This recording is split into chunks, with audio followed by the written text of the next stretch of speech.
محنت سے کمانے کی یہ جو سوچ کا قتل ہے، دراصل اس پوری پاکستانی قوم کا قتل ہے۔ یہاں پر ایک مخصوص طبقہ 2-4% کا وہ قابض ہے، ان کے لیے سب کچھ جائز ہے، اور اگر وہ چاہیں تو دنیا کے کسی بھی کونے میں کسی ارشد شریف کو پہنچا کے وہاں پہ قتل کر سکتے ہیں، اس کا پیچھا کر سکتے ہیں، لیکن اپنی مصروف ترین شاہراہوں پہ دن دہاڑے ہونے والی اس لوٹ مار کو روک نہیں سکتے، یا روکنے کی دانستہ طور پہ کوشش نہیں کرتے۔ یہ ایک پریشان کن صورتحال ہے، یہ ترقی کے عمل کا قتل ہے، یہ نوجوانوں کے خوابوں کا قتل ہے، یہ پاکستان کے معاشی ہب کا قتل ہے، اور انہیں آگے سے ان نوجوانوں کو ایک مثبت طریقے سے آگے بڑھنے سے روکنے کی گھناونی کوشش ہے۔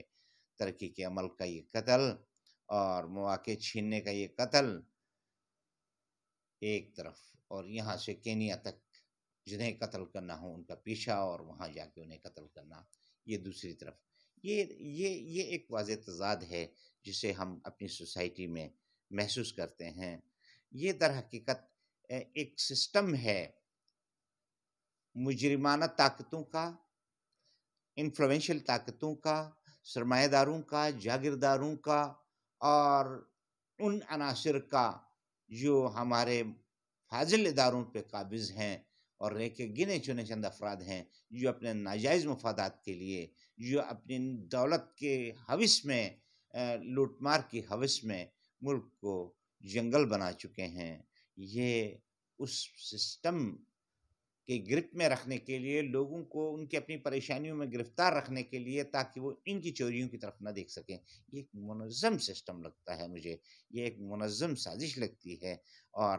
پورا شہر، بلکہ پورا شہر کیا، پورا پاکستان ہی اس وقت ایک مافیا کے نرغے میں ہے،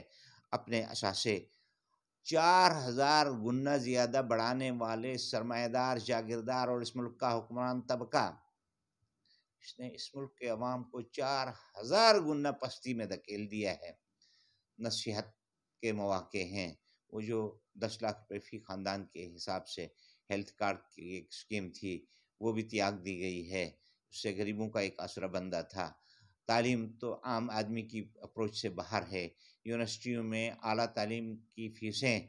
غریب آدمی کی سال بھر کی تنخواہ ایک بچے کی ایک سمسٹر کی فیس کے برابر نہیں ہے۔ سوشل ایک یہ جو ویلفیئر اسٹیٹ کا کنسیپٹ ہے، جہاں کم سے کم ہیلتھ، روزگار اور تعلیم تو فری ہونی چاہیے تھی، وہاں یہی چیزیں لوگوں سے چھین لی گئی ہیں۔ اس ملک کو دانستہ ایک عذاب کی طرف دھکیلا گیا ہے، ایک مشکل کی طرف دھکیلا گیا ہے، اور یہ ان لوگوں نے دھکیلا ہے جنہوں نے، جیسے میں نے عرض کیا، اپنے اثاثوں میں تو 4000% گنا کیے، 4000% اضافہ کیا ہے، اور عوام کی مشکلات میں بھی 4000% اضافہ کیا ہے کم و بیش۔ تو اس صورتحال میں میں یہ کہوں گا موجودہ حکمرانوں سے کہ ڈریں اس وقت سے کہ جب یہ لوگ بغاوت پہ اتر آئیں اس سسٹم کے خلاف۔ یہ ملک، ہم پہلے بھی عرض کرتے رہے، یہ ملک بڑی قربانیوں کے بعد حاصل ہوا ہے۔ اس ملک میں سب کچھ تباہ کر دیا گیا ہے پچھلے 30-40 سال میں۔ نہ قانون کی بالادستی ہے، نہ امن ہے، نہ لوگوں کے لیے تعلیم ہے، نہ صحت ہے، نہ روزگار ہے، اور سب سے بڑی بات یہ ہے کہ انہیں مجبور کیا جا رہا ہے کہ وہ اپنی مصیبتوں میں گرفتار رہ کے ہمارا جو ایلیٹ ہماری کلاس ہے اس کی لوٹ مار کی طرف خبردار، اس طرف سوچنے کی بھی بات نہ کریں۔ اور تو اور عمران خان جیسے طاقتور لوگ بھی اگر اس کو چیلنج کریں تو انہیں پہلے تو بلیک میل کیا جائے، بلیک میلنگ میں نہ آئے تو قتل کرنے کی کوشش کرو، اور قتل بھی نہ ہو سکے تو پھر ایسے فیصلے لاؤ جن کی بنیاد پہ اس سسٹم کو چیلنج کرنے والے افراد کو اس راستے سے ہی ہٹا دیا جائے۔ یہ گناؤنی سازشیں، یہ جو لوگوں کے، عوام کے، 22 کروڑ عوام کے مستقبل کے قتل عام کا ایک سلسلہ ہے، اس میں ملوث عناصر کو شاید دنیا کے انقلابات کی تاریخ سے آگاہی نہیں ہے، زار روس سے لے کر شہنشاہ ایران تک، اور پھر چنگ ریاست کے ہمارے پڑوس میں چین میں ان کے 2000 سال پرانی ریاست کے خاتمہ، چیانگ کائی شیک کا 6 لاکھ فوجی اور 2 لاکھ باغیوں سمیت 8 لاکھ افراد کو لے کر تائیوان کی طرف فرار ہونا ان لوگوں کو شاید نہیں پتہ ہے۔ تاریخ کا پہیہ الٹا نہیں گھمایا جا سکتا۔ یاد رکھیے، آپ جس طرح کے تماشے کر رہے ہیں، ملک ڈوب رہا ہے معاشی طور پہ، بد امنی اپنے عروج پر ہے، سیاسی انریسٹ آسمان کی حدوں کو چھو رہا ہے۔ ایسے میں ہمارے ہاں ایک ایسا الیکشن کمشنر جس پر مبینہ طور پر بے شرمی کی حد تک جانبداری کے الزامات نظر آتے ہیں، صرف الزامات نہیں ثبوت نظر آتے ہیں، وہ جہاں فارن ایسٹس کی بات کرتا ہے، وہ جہاں ریٹرنز کی بات کرتا ہے، وہاں صرف ایک ہی آدمی اور ایک ہی پارٹی کو ٹارگٹ کیے ہوئے ہے، دوسری پارٹیوں سے پوچھنے کی ضرورت بھی نہیں پاس۔ اس ملک میں وہ قوانین پاس ہوئے ہیں جن میں اربوں خربوں ڈالر لوٹنے والوں کو چھوٹ دے دی گئی۔ اب وہ قوانین ہی نہیں رہے تو کس قانون کے تحت ان پہ مقدمات بنیں گے؟ جو ان پہ مقدمات بنے تھے اور جو حتمی مراحل پہ تھے، رات کے اندھیروں میں ہونے والے سیاہ فیصلوں کی بنیاد پہ انہیں یہ چھوٹ دے دی گئی کہ وہ ان قوانین کو ختم کر دیں۔ یعنی وہ خود ہی منصف بھی ہیں، وہ خود ہی بادشاہ بھی ہیں، وہ خود ہی فیصلہ ساز بھی ہیں۔ جرم کے قوانین کو وہ ختم کر رہے ہیں، جرم کو جائز وہ قرار دے رہے ہیں، لوٹ مار کی چھوٹ وہ دے رہے ہیں، اور ان سے کوئی پرسان حال نہیں ہے۔ یاد رکھیے، 1 اکتوبر 1949 کو چین کی جو آزادی ہوئی، اس کے بعد ماؤ زے تونگ نے جس بے دردی کے ساتھ کرپٹ لوگوں کو قتل کیا، میں وارن کر رہا ہوں، میں یہ بتا دینا چاہتا ہوں کہ وہ وقت بہت قریب آ گیا ہے پاکستان میں۔ جس طرح کے تماشے یہاں ہوئے، جس طرح کی ایلیٹ کلاس نے مل ملا کے لوٹ مار یہاں پہ کی ہے، اب اس کے بعد یہاں کا نوجوان، مجھے یہاں کے نوجوانوں کی آنکھوں میں ایک انقلاب اور ایک خونی انقلاب کا تصور ابھرتے ہوئے نظر آ رہا ہے۔ اللہ ہم پر رحم فرمائے۔ روس کا انقلاب ہو، چین کا انقلاب ہو، ایران کا انقلاب ہو، یہ ہماری سراؤنڈنگز کے انقلابات ہیں۔ ان انقلابات سے اگر آپ نے سبق نہیں سیکھا تو وہ وقت دور نہیں کہ میرے یہ نوجوان اشرافیہ کا دڑن تختہ کر دیں گے، اور ظلم و جبر کا بہت برا انجام ہونے جا رہا ہے اس ملک میں۔ عمران خان کو ٹارگٹ کیجئے، ضرور کیجئے، لیکن کسی قانون اور ضابطے کے مطابق۔ لیکن اگر آپ یہ سمجھ رہے ہیں اس موجودہ سسٹم کو چیلنج کرنے کی بنیاد پہ، اس کی پاداش میں عمران خان کو راستے سے ہٹا کے آپ اس انقلاب کا راستہ روکیں گے، تو یہ بڑی غلط فہمی، بہت بڑی خوش فہمی بلکہ غلط فہمی ہے۔ ایسا اب نہیں ہو سکتا۔ آپ تاریخ کے پہیے کو الٹا نہیں گھما سکتے ہیں۔ تاریخ کا پہیہ ہمیشہ آگے ہی چلتا ہے، اور یہ جو ایک سوچ عمران خان نے جنم دی ہے کہ کرپٹ اور کرمنل مافیاز کے قبضے سے اس ملک کو نکالنے کی، یہ سوچ نہیں مر سکتی۔ عمران خان شاید نہ رہے، لیکن ان کی سوچ کو آپ نہیں مار سکتے، اور ان کروڑوں اربوں نوجوانوں کو آپ قتل نہیں کر سکتے جنہوں نے اس سوچ کو ایمان کی حد تک اب اپنایا ہوا ہے۔ یہ مت بھولیے کہ کراچی پاکستان کا نظریاتی اور معاشی ہب ہے۔ نظریاتی اس اعتبار سے کہ جنہوں نے نظریہ پاکستان کو سمجھا، جنہوں نے اس نظریے کی پاداش میں اپنے آباء و اجداد کی قبروں کو چھوڑا، اپنی سرزمین کو چھوڑا، اپنے گھروں کو چھوڑا، اور کراچی کو اپنا محور بنایا، اور اس کراچی کو پاکستان کا معاشی ہب بنایا۔ آپ اس کراچی کی سوچ کو قتل کرنے کے لیے عرصے سے لگے ہوئے ہیں۔ پچھلے 35-40 سال سے تو میں خود دیکھ رہا ہوں کہ اس شہر کو اس کی حقیقی قیادت سے محروم کر کے، کبھی مذہبی بنیادوں پہ، فرقہ وارانہ بنیادوں پہ، اور کبھی نسلی عصبیت کی بنیاد پہ اس مقام تک پہنچا دیا گیا کہ پہلے تو مخالفین کی بوری بند لاشیں ملنے لگی، اور پھر ایک وقت وہ آیا کہ اپنوں کی بھی بوری بند لاشیں، وہ اپنے جنہوں نے کہیں نہ کہیں آپ کی پالیسی سے اختلاف کیا۔ لیکن یہ ہے کہ ریاست اس معاملے میں دانستہ طور پہ ناکام رہی، دانستہ طور پہ ان معنوں میں کہ اس ریاست کے اداروں میں بڑا پوٹینشیل ہے، یہ ادارے چاہیں تو اس ملک کو بہتری کی طرف لے جا سکتے تھے، نہیں لے گئے۔ ہمارے ہاں ہماری عدلیہ کو بھی سیاسی مقاصد کے لیے مبینہ طور پہ استعمال کیا گیا۔ ہماری افواج جو اس ملک کا مان ہے، جو اس ملک کی دفاعی لائن ہے، جو اس ملک کا آخری حصار ہیں، اسے بھی چند مفاد پرست اور تالے آزماؤں کے مفادات کے پیش نظر اسے بھی نفرتوں کے بیچ چڑھایا جا رہا ہے۔ پاکستانی قوم اور افواج پاکستان کے درمیان ایک فاصلہ پیدا کیا جا رہا ہے۔ اللہ رحم فرمائے اس ملک پہ، اگر یہ سازش کامیاب ہو گئی، اگر یہ سازش میرے منہ میں خاک، خدا نہ کرے کہ یہ سازش کامیاب ہو، تو اگر یہ سازش خدا نخواستہ کامیاب ہو گئی تو پھر اس ملک کو لیبیا یا عراق بنانے کی جو عالمی سامراج کی سازشیں ہیں، جس میں ہمارے پڑوس میں ہم سے 7 گنا بڑی ایک طاقت بھی شامل ہے، اور پھر یہ افغانستان ہمارے بارڈر پہ، میں اپنے ایک پچھلے ویلاگ میں بتا چکا ہوں کہ افغانستان میں ہماری جتنی قربانیاں ہیں، ان قربانیوں کو تیاگ کر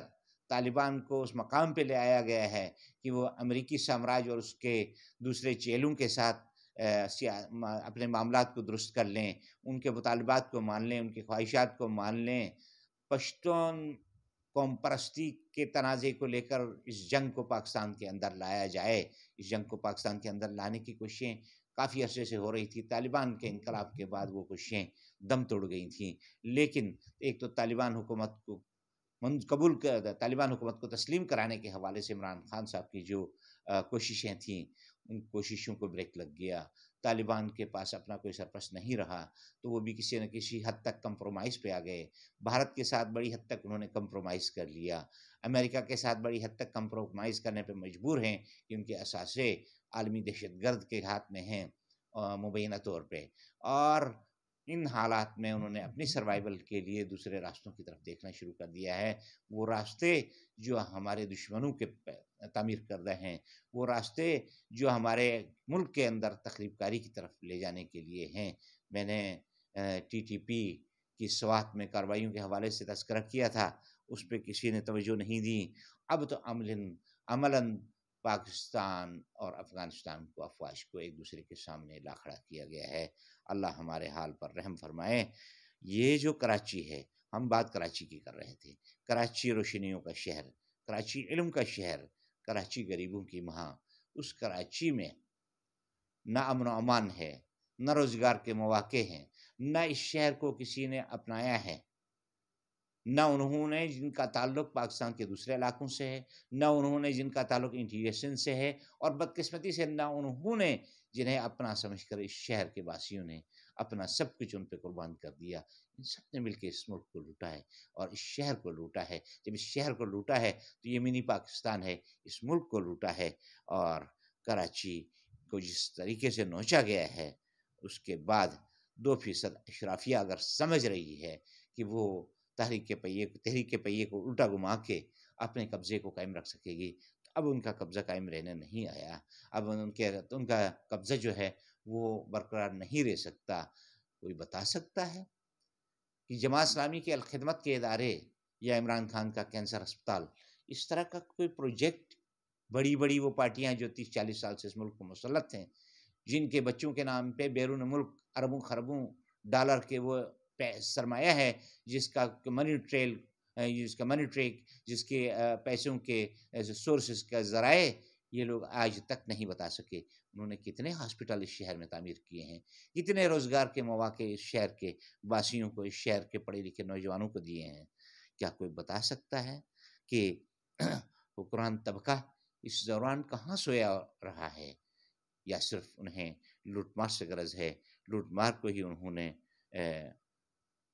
اپنا ذریعہ بنایا ہے؟ ان کی اہلیتوں کی بنیاد پہ اس شہر کے واسیوں کو ان کی اہلیتوں کی بنیاد پہ آگے بڑھنے سے روکنے کے لیے شہری دہی نفرتوں کی بنیاد پہ کوٹے کی تقسیم، اور پھر لوٹ مار، بدامنی، صنعتوں کی یہاں سے منتقلی، یہ سب کچھ کیا گیا۔ ہم ملتمس ہیں کہ خدا کے لیے اس شہر کو منی پاکستان رہنے دیجئے، اس شہر کو پاکستان کا معاشی ہب رہنے دیجئے، اس شہر کے نوجوانوں کی امیدوں کو، آرزوؤں کو اور ان کے خوابوں کو قتل مت کیجیے۔ یہ شہر شہر امن ہے، یہ شہر محبت ہے، یہ شہر شہر وفا ہے، یہ شہر روشنیوں کا شہر ہے۔ اسے عبدالستار افغانی کا شہر رہنے دیجیے، اسے نعمت اللہ خان کا شہر رہنے دیجیے، اسے عمران خان کا شہر رہنے دیجیے۔ اور اگر آپ کو لوٹ مار کا ہی شوق ہے تو لوٹ مار اپنی کسی کم پیمانے پہ رکھیے، اتنی کہ جتنا اس شہر کے باسی برداشت کر سکیں۔ یاد رکھیے، جتنے انقلابات اس ملک میں آئے ہیں، ان انقلابات میں کراچی نے ہراول دستے کا کردار ادا کیا ہے، اور مجھے یہ نظر آ رہا ہے کہ وہ جدوجہد تو محض سیاسی حد تک تھی۔ اب اگر کوئی جدوجہد اس شہر سے اٹھی تو پھر اس جدوجہد کا راستہ روکنا کسی کے بس میں نہیں ہوگا۔ ہم تو صدا دے کے، آپ کو آواز دے کے، آپ کو خبردار کر کے بتانا چاہ رہے ہیں کہ اس ملک کو بہتری کی طرف لائیے۔ اعظم سواتی کے ساتھ جو کچھ ہوا، ارشد شریف کے ساتھ جو کچھ ہوا، اور جو چیزیں ہوتی رہی ہیں ان کا سلسلہ رک جانا چاہیے۔ افواج پاکستان کو سیاسی مقاصد کے لیے اور ذاتی مالی منفعت کے لیے استعمال کر کے پاکستانی قوم اور افواج پاکستان کو آمنے سامنے لانے کی جو گناونی حرکتیں اب تک ہوتی رہی ہیں ان کو بند کیجیے۔ کراچی پہ رحم کیجیے، پاکستان پہ رحم کیجیے۔ پاکستان ہمارا ہمارا مان ہے، ہمارا چمن ہے، اس چمن کو اس طرح نہ اجاڑیے۔ اللہ ہمارے ملک کو قائم و دائم رکھے۔ پاکستان زندہ باد۔ السلام علیکم ورحمۃ اللہ وبرکاتہ۔